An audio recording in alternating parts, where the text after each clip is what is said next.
Gracious and loving Father, we have gathered here this evening in this time of Lent. A sign that we wish this to be a time where our devotion would grow. A time where we could grow in our relationship with you, God. We know this is a holy request. We know this is one you will honor if we will. So, Father God, we come with open hearts. We come prepared to meet you in this place, to grow in our relationship with you, in our knowledge, in our power, in our grace in your Spirit. Amen. Our opening hymn is number 714, I Know Whom I Have Believed.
I had been planning on sharing this message with you on Sunday, when many of us were probably more still figuring out our Lenten fast.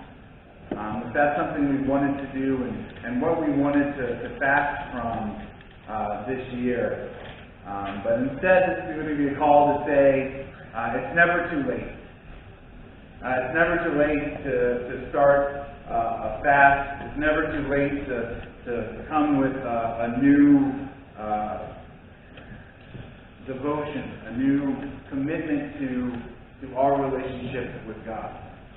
And so I pray that you would join me this morning. We're going to be reading out of Zechariah as we talk about what it means to be fasting. We talk about why do we keep this fast up every year. So if you'll join me, we are in Zechariah 7 this morning. In the 4th year of King Darius, the word of the Lord came to Zechariah on the 4th day of the 9th month with his shepherd.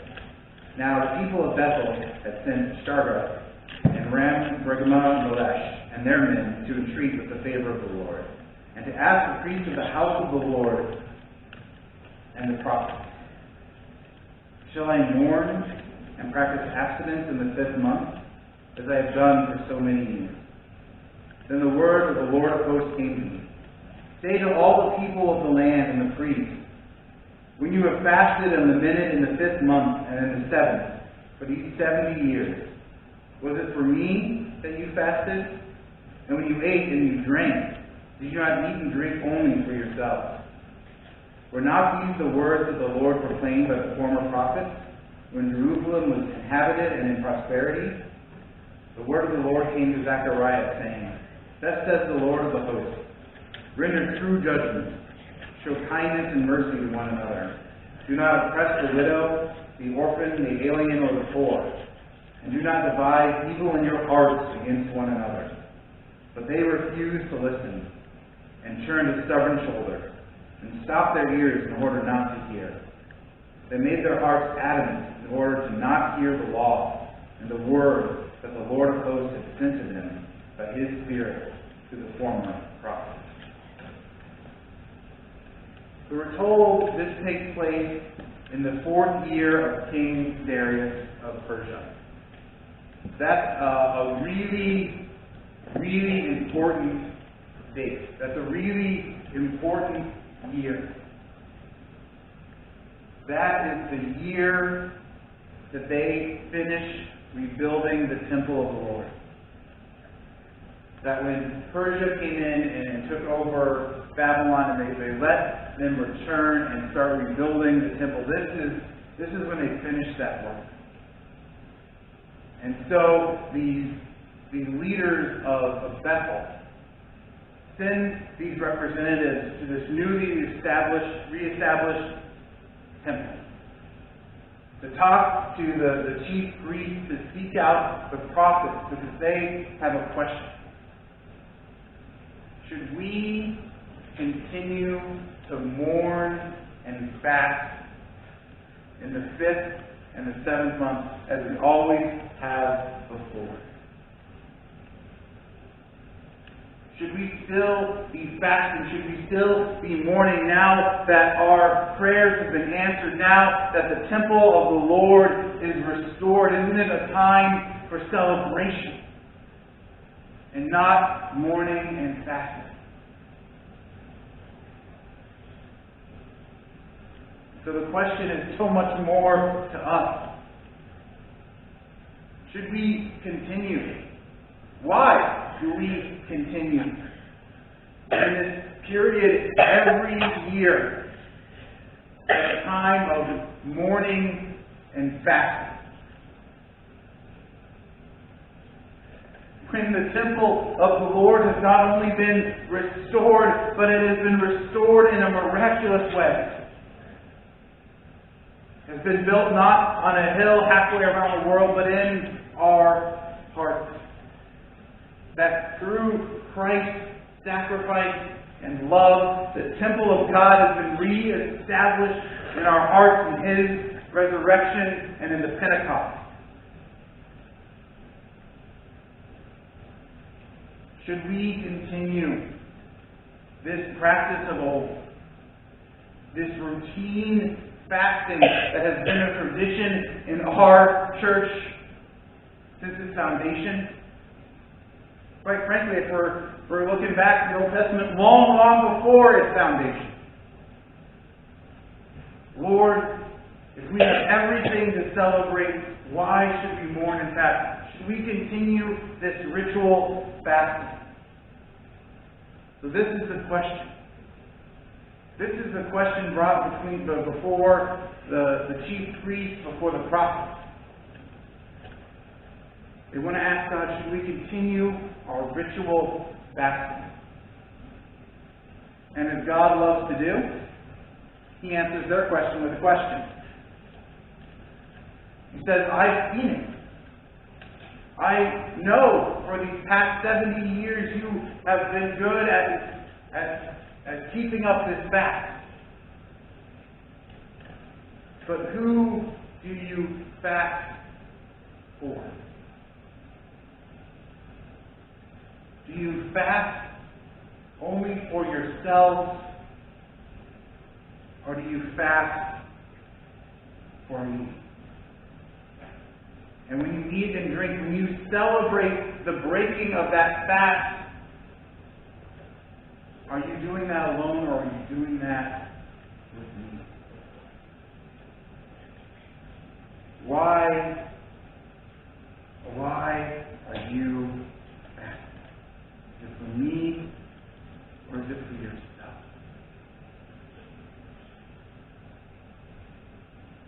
I'm always surprised. Every year when Lent comes around, I start hearing from people I know to be the devoted Christians.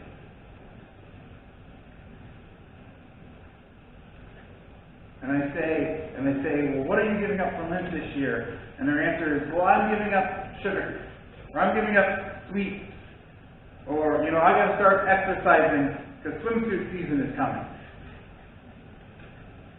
Now, I'm not saying that can't be a fast, that it can't be something that tests your devotion, that brings your focus back to God. If you find those things stealing devotion or being distractions from your time of devotion.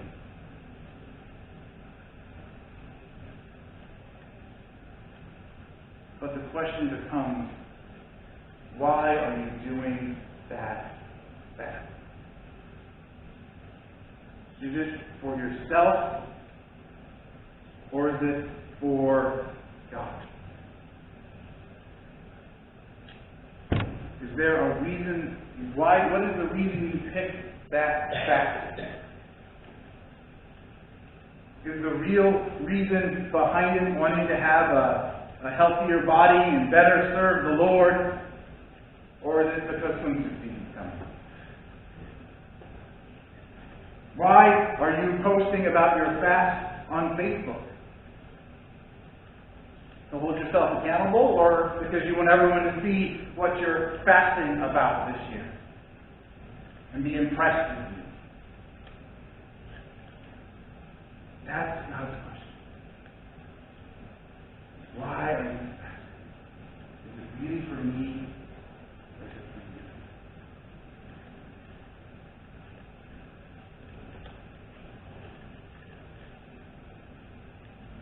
Because it's just for you.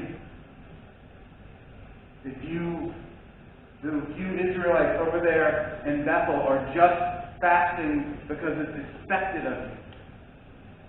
If you are over there just fasting because that's the way we've always done it, then I don't see a reason why you should keep doing it.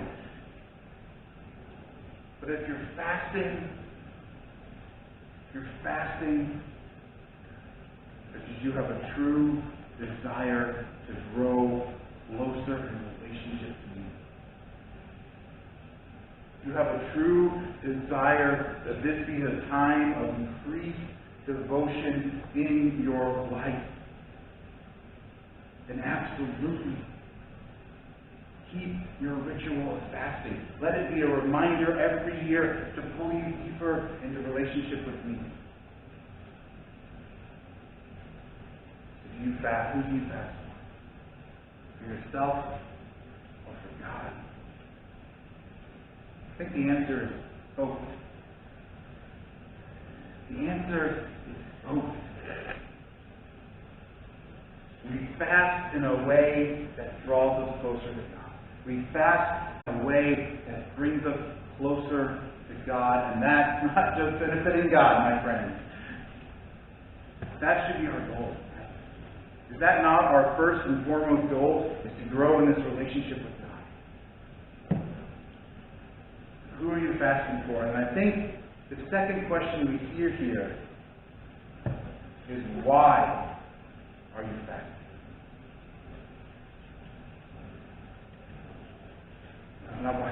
What are you fasting from? What are you fasting from?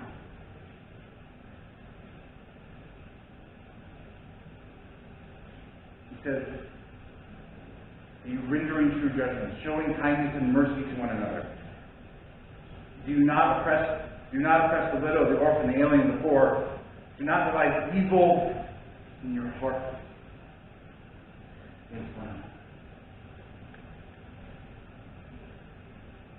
I think God's given him the business a little bit here. He's saying, if your fast was really for me,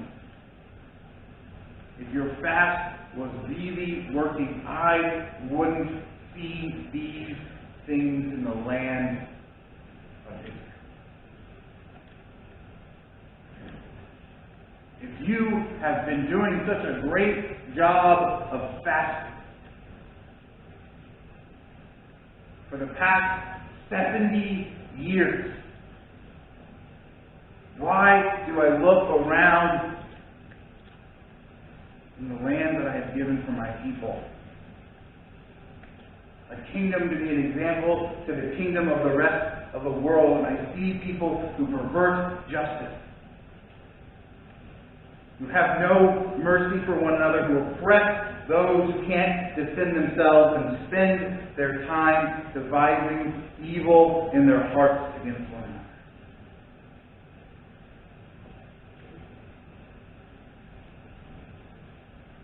For they refuse to listen. They made their hearts adamant in order to not hear the word and the law of the Lord of hosts.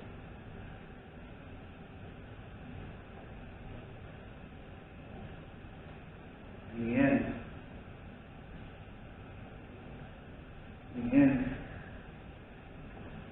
God's saying our goal for fasting is to see sin driven from among us, to see sin decrease in the world and not increase. But we do not fast from sin. We may choose to focus on an area in our lives that we find temptation being strong. But you don't fast from sins themselves.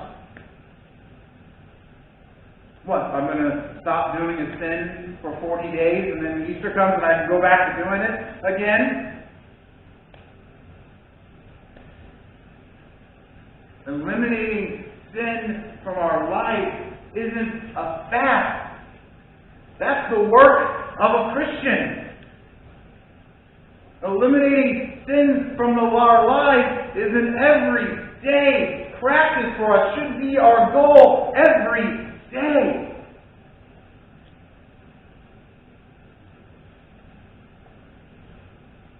If you are clinging to a sin, there's more hard work. God said the reason the sin is here is because they refuse.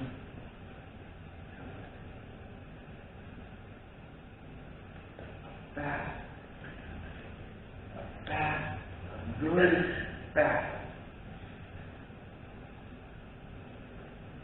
Something that helps us hear God better. Something that is going to draw us deeper into that most important relationship. That relationship that will change our hearts, and flowing out of our hearts, change everything else in our life. A good fast is done for God and yourself. And a good fast is something that helps you listen. Something that helps you hear God more. good fast. Something you see. Something you see getting in the way of us having a deeper relationship, of hearing God clearly. Is there something in this world that is distracting you from your relationship with God? Is there something you could do to reduce that noise, those demands that are pulling you away from your true priority? Is there something of this world, a temptation or a sin that is causing a disruption in your relationship between you and God?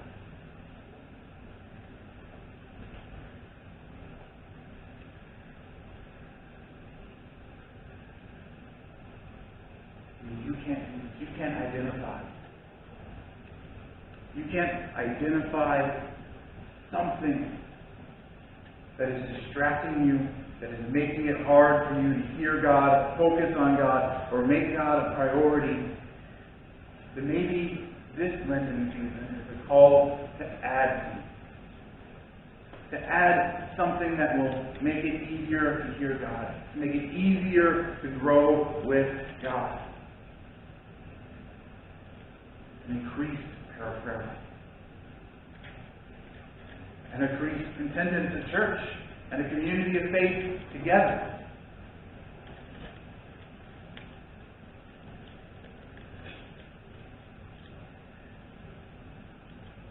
Maybe it's finally finishing up that reading the Bible in a year we never got to by the end of last year. I can't tell you. I can't tell you what a good fast this year is. What the right fasting for you is this year. But I can do this. I can ask you to take a moment. Take more than a moment. Take some time. In the next day or two, find a truly tranquil place for you.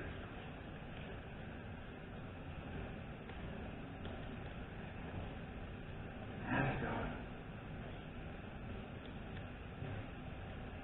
I can't ask you. What can I do to hear you better? What is it, God? What is that thing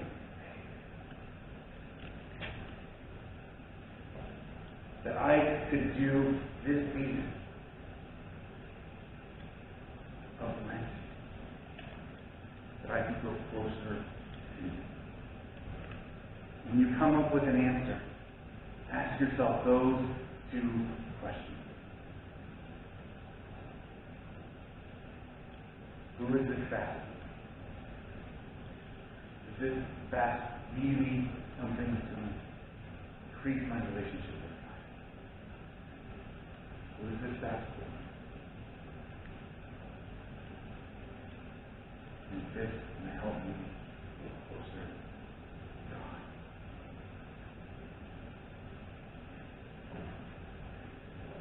Heavenly Father, we are all distracted at times. We all have so many demands in this world. We all have our favorite distraction in this world.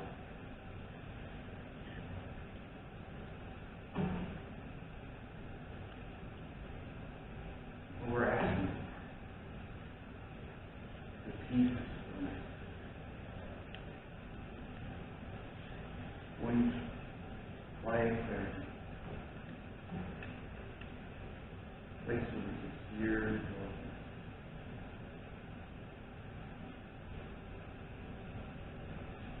Place we can go ever closer. Our greatest love.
join me now as we close this evening and singing Be Still Next.